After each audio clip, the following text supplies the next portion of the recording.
either they get so into the detail and making micro decisions and focusing on what's going on that they're not focusing on the people and the emotional engagement of those people. They're not demonstrating care for people as individuals and taking the time to really make people feel valued and make them feel like you've got their best interests at heart because you're so focused on the business. Or at the other extreme, they get too conceptual. There's a lot of talk that, oh, you've got to empower your people, you've got to delegate, which of course that's true, but I personally think that's a bit overdone in the advice business. What it causes people to do is become disconnected from what their people are actually dealing with day to day, the barriers that they're running into, the lack of clarity on what good looks like and what great looks like in their role, and the lack of context. They don't necessarily understand how their role links to some broader purpose.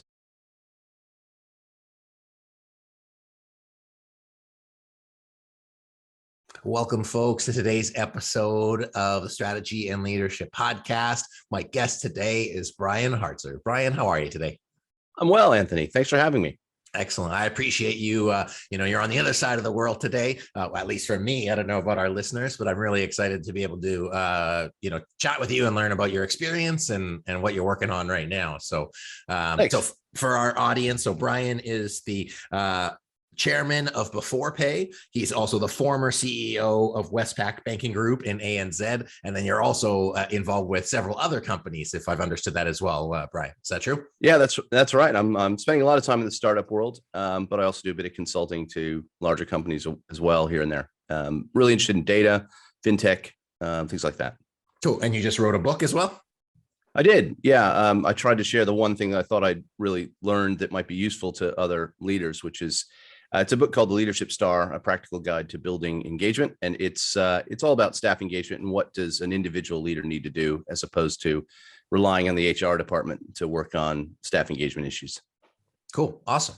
So I guess we could start there. What had you write the book and what are some of the most exciting parts about it as you went through that process of distilling, 20, 30 years experience into a practical guide? What were some of those big kind of ahas and takeaways as you summed up your career?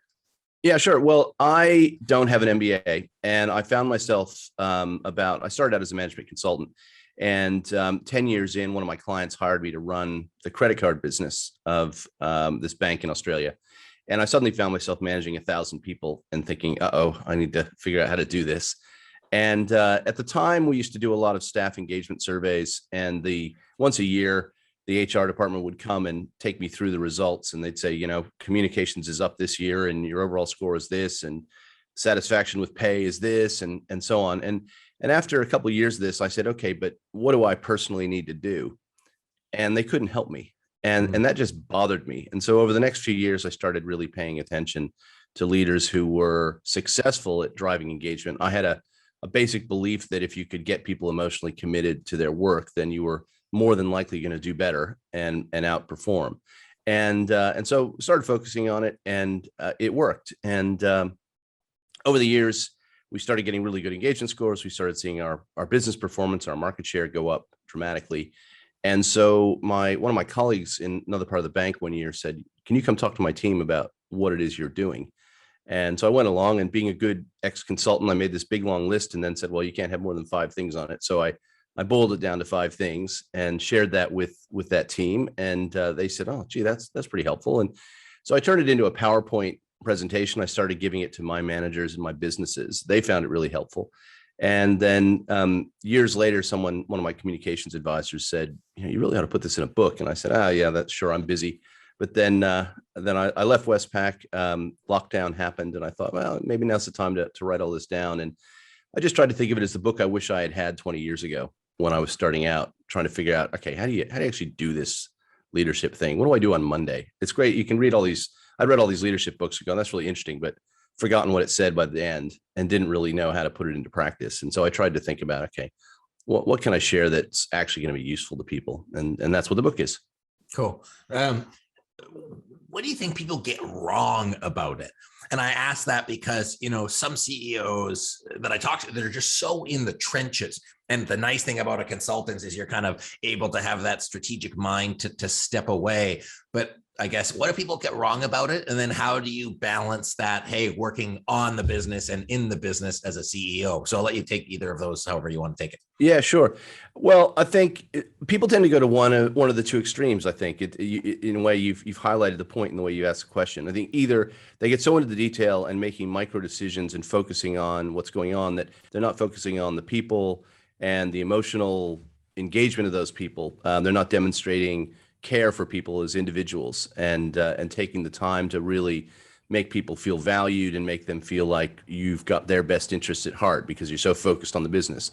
Or the other extreme, they get too conceptual. There's a lot of talk that, oh, you've got to empower your people, you've got to delegate, which of course that's true, but I personally think that's a bit overdone in the advice business, and that what it causes people to do is become disconnected from what their people are actually dealing with day to day, the barriers that they're running into, the lack of clarity on what good looks like and what great looks like in their role, and the lack of context. They don't necessarily understand how their role links to some broader purpose.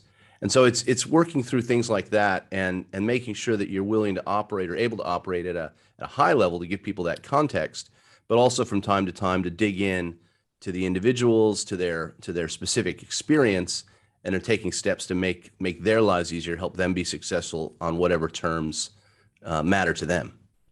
And did you have a set of practices that in your time at CEO of these multiple organizations that you said, here's what I need to do over a week, or, how did you operationalize that high engagement and make yourself a plan to action that? Yeah, well, that's actually one of the key things I recommend in the book is that you do need to actually plan ahead a bit. So the way I think about this, the book talks about a 5-point framework, which at 5 things that start with C. I call it the leadership star because there's 5 points on a star, and I hope people can remember a star, then go, okay, star, 5 points, 5 C's. So the 5 C's are care, context, clarity, clearing the way, and celebrate. And if you want, I can talk about any of those. But the idea is that you think about over the course of a year.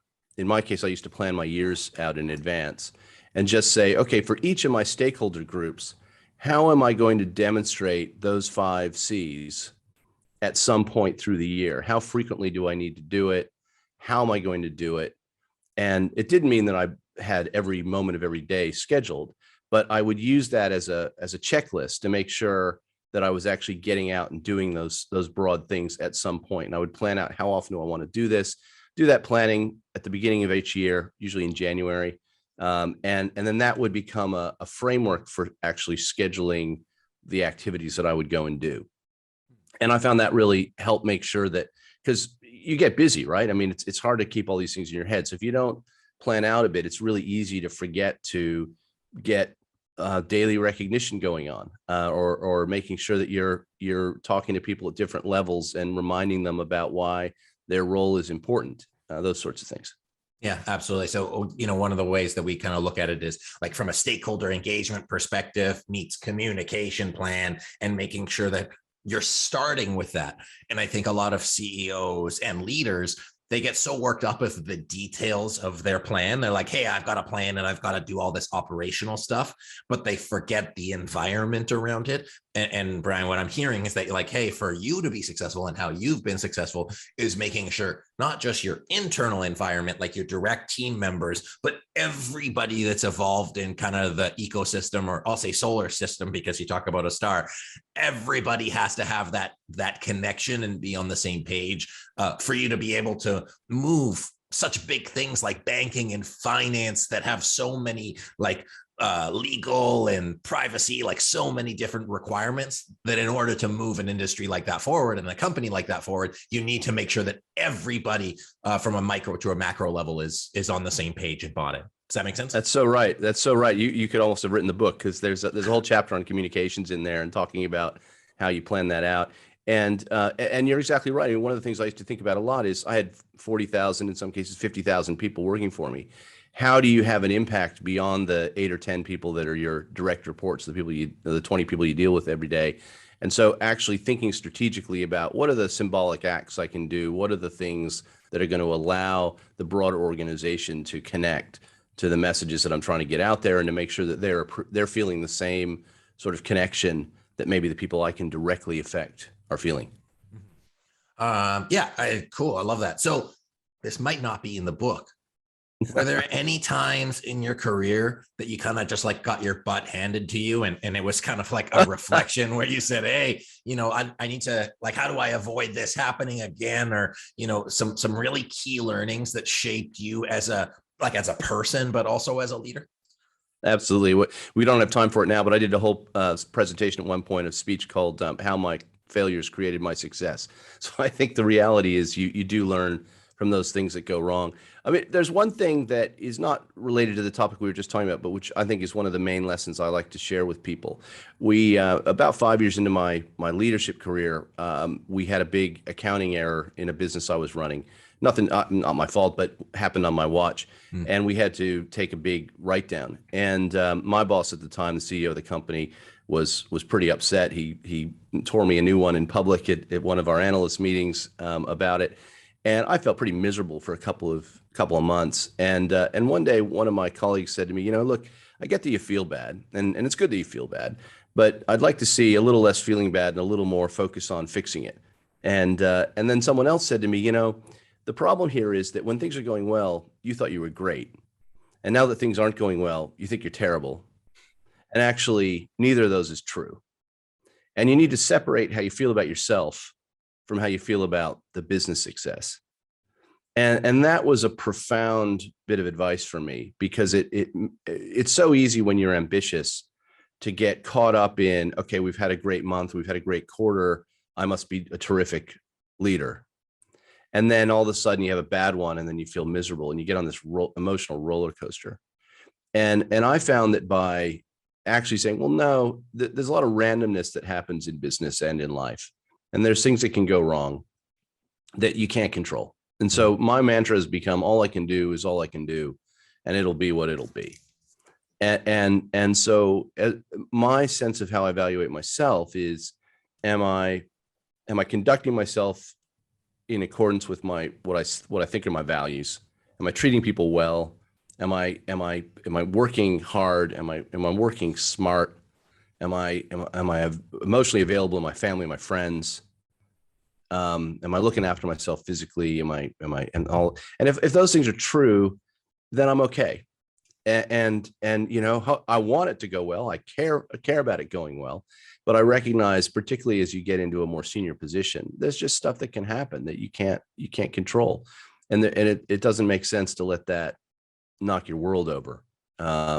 You just have to kind of keep going and doing your best. And that was hugely helpful to me, because in the roles I was in, we had so many crises and so many stresses and so many issues to deal with, that you could easily become completely dysfunctional as a human if you allowed yourself to be buffeted around by that. So hopefully that's helpful to some people.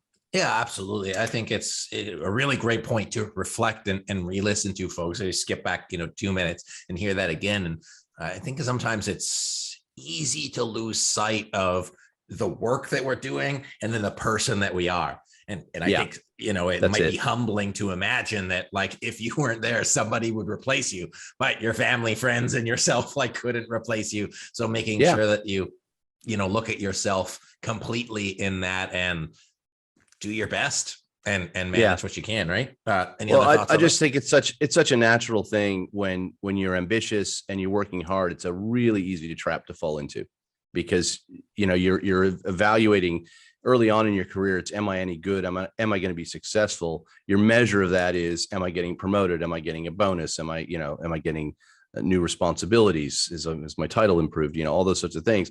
And it's really easy to fall into the trap of thinking that's what matters. And I think it's really important to keep that kind of emotional distance. Yeah, the context. Well, one of the things that I found in my career that really, it was a big turning point for me, because I realized I had high highs and low lows, and neither of them was helpful, because I would get too high on myself, which then would put me in a low, and then I'd have to pull myself back up. So I really worked on kind of being more consistent, and that's, So true. So true. I completely agree. I used to have this habit when my CFO would come into my office every month and say, right, he'd say, boss, we had a great month. And I would say, well, that's good. What happened? What drove it? Do we need to learn anything? Do we need to do anything different? And then sometimes he'd walk in and say, boss, we had a shocker. It was a terrible month. And I'd say, okay, well, that's a shame. What happened? What do we need to learn? And I found making sure I didn't get overly excited about the good stuff helped me be more resilient to the bad stuff. Cool. So just as going back to kind of like not the mistakes piece of it, but I've talked to a lot of senior leaders and CEOs. They have so much on their plate. They like take a lot on their plate. And in order to be able to manage your stakeholders and manage a team and, deliver on that communication, all the stuff you talked about earlier, sometimes your plate gets full. How have you managed in the past having kind of more stuff to do than time, energy? And maybe in that process, you might have, and I'm not saying, I think it happens to everybody where we wish we were more responsive. We wish more, like, how do you manage expectations? I guess, how do you manage expectations when you're working with such large and various groups like that? Yeah. Well, I think a couple of things. One is you have to acknowledge that's always going to be true. I think people go around looking for some magic secret to make their life all be completely organized and disciplined. And there's a reality that there's always going to be this morass of stuff that you have to deal with. That's just reality. But what you can do is you can say, I have some discretionary time and I have some perception of what's really going to matter over the medium term. And so let me make sure that I spend at least a good portion of my discretionary time on things that are going to move the needle long term and try and carve that out. And then frankly, you just do your best with everything else. And I found that if people understand that that's what you're doing and you feel like you're moving the needle on the big agenda, then other things can get done or fall off the plate a bit, and it's not the end of the world, and you don't feel like you're not getting anywhere. I think one other trick that I've found, it's a funny little specific thing, but there's lots of good ideas. There's lots of the world in business has got no lack of good initiatives or good ideas. And the debate often in a company becomes, people think, is this a good idea or a bad idea? And you have this whole debate about the business case for this project or that project. And what I found that's helpful to say is, that's a really good idea, and we're going to do it in phase 2. So the discussion becomes not, is a binary, yes, if we need to do it, we need to do it now. We can say, that's a really good idea, and I'm going to deal with that next month, or I'm going to deal with that next quarter. And I found it's a weird little thing, but psychologically people can deal with that versus feeling that if you're saying no, or you don't have time to do something, that somehow that's a judgment that their idea isn't good or they're not important. Yeah. It's a funny little thing, but I found it's a useful way to navigate some of these things. Well, otherwise, like if all of these inputs are coming at you, or conversely, if you have to go out, it's impossible to manage. And so like when you were talking about engaging with like everyone around you, you're saying, hey, I have to do this over the year. So you're not front loading saying, hey, I need to do everything for everybody in the first quarter. It's, I just need to make sure I tick these boxes and do a good job of doing it progressively. And then on a weekly level, hey, what do I need to do here and here without overwhelming yourself with everything? And that's kind of an undertone to what I hear about, one of the things that's made you a success as a CEO and a success as a chairman is managing yourself. Making sure that like your perception is right, your time is managed, you have a good balance, and then really like you've got a line of sight into a lot of those things so that it's manageable and so that you can actually make sure everything gets done. That's what I'm hearing. I don't know if that's how you've seen your career. Yeah, it is, and I've evolved into it, and you learn to adjust by just finding yourself overwhelmed and learning to cope. And I guess where I've landed is, in a way, some of that stuff that's in the great 7 Habits of Highly Effective People stuff. It's putting first things first. In a way, it's just I've tried to go back to asking myself, okay, what's really important here? What's the thing that's really going to matter? What's the thing that's really going to move the needle? In some of the businesses I ran, I noticed one year that looking back on the financial success of our business, we did loads of stuff, but typically it was 1 or 2 big decisions that really made the difference. And so I got into the habit at the start of every year saying to myself, okay, what do I think the big decisions are that are going to really matter this year? And let's try and bring those decisions forward rather than let them just emerge through the course of the year. because the sooner you make a decision, the sooner it has an impact on your financials or whatever it is you're trying to achieve. So that just, I guess it's a mental discipline around what's the big thing, what's the thing that really, really matters here, and trying to make sure that you carve out time to deal with that, and then do your best on everything else. Awesome. I got that.